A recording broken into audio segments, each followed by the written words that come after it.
ఈరోజు చరిత్రలో సువర్ణాక్షరాలతో లిఖించదగ్గ రోజు.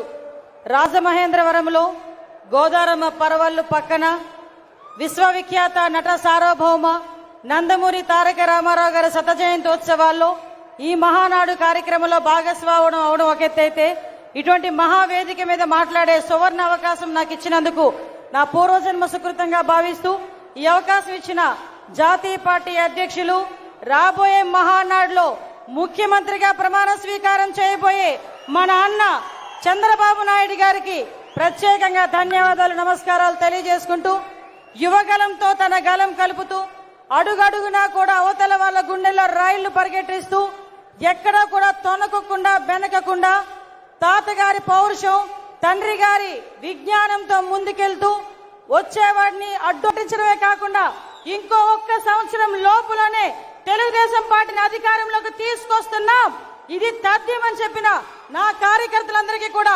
పాదాభివందనం చేసుకుంటూ ఈ కార్యక్రమాన్ని మీ అందరికీ ప్రారంభించుకోవడం జరుగుతుంది. మనందరికీ తెలుసు, ముఖ్యంగా మహిళా సంక్షేమం గురించి, మహిళా గౌరవం గురించి మాట్లాడుకోవాలంటే తెలుగుదేశం పార్టీ గురించే మాట్లాడుకోవాలి.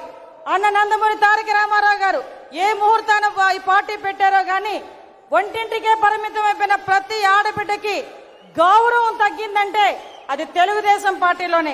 తెలుగుదేశం పార్టీ అంటేనే సమాజంలో స్త్రీకి ఒక ఉన్నత స్థాయిని కల్పించిన పార్టీ. తెలుగుదేశం పార్టీ సమాజంలో స్త్రీ చదువుకోవాలని ఆకాంక్షించిన పార్టీ.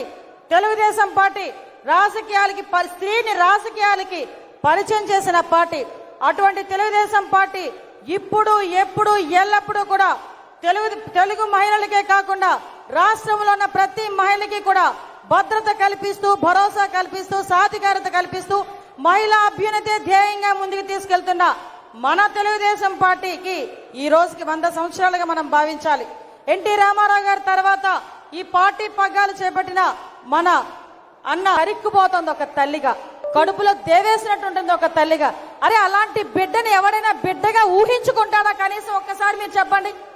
ఎందుకంటే నోరిప్పితే అబద్ధాలు, చేసేదంతా మోసం, చేసేదంతా అవినీతి.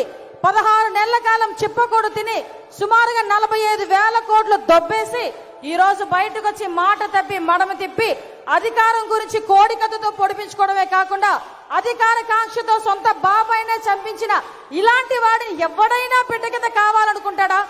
మీరు అనుకుంటారా? ఎవడైనా ఒక్కసారి మీరందరూ చెప్పండి, ఎవడైనా అనుకుంటాడా? ఇతగాడు ఎంత మోసం చేస్తున్నాడంటే నాకు ఒక్క 2 నిమిషాలు ఇవ్వాలి. ఎందుకనంటే ఈ రోజు మద్యపాన నిషేధం చేస్తానని చెప్పి 4 సంవత్సరాలు అయిపోయింది.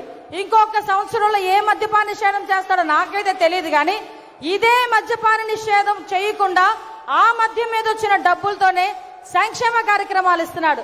లిటరల్ గా చెప్పాలంటే మీరు నాన్న తాగితేనే అమ్మకి అమ్మఒడి అంటే ఎంతో కష్టపడి ఉదయం నుంచి సాయంత్రం వరకు పనిచేసి అలవాటు ప్రకారం అలవాటుని మానుకోలేక వాళ్ళకున్న అలవాటుని క్యాష్ చేసుకుని నకిలీ మద్యం ఇస్తే మీ రక్త మాంసాలతో డబ్బులు సంపాదించుకొని అదే డబ్బును తీసుకొచ్చి నేను సంక్షేమాన్ని ఇస్తున్నానని కబుర్లు చెప్తుంటే, డబ్బా కబుర్లు చెప్తుంటే వాటిని డమ్మా బుస్కు కబుర్లు కాక ఇంకేమైనా అంటారా?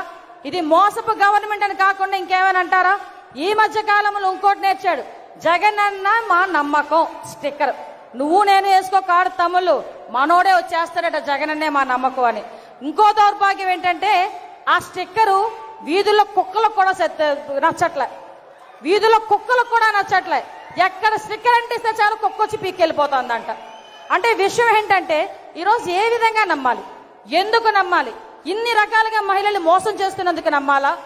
ఆఖరికి మహిళల అత్యాచారం, వీటన్నిటికీ బోనస్ గా ఈ రోజు నేషనల్ క్రైమ్ రిపోర్టు ప్రకారం ప్రతి 8 గంటలకి ఒక అత్యాచారం జరుగుతుంది. నేషనల్ క్రైమ్ రిపోర్టు ప్రకారం రాష్ట్రమే ఆడపిల్లల అఘాయిత్యాలు నెంబర్ 1 స్థానంలో ఉంది.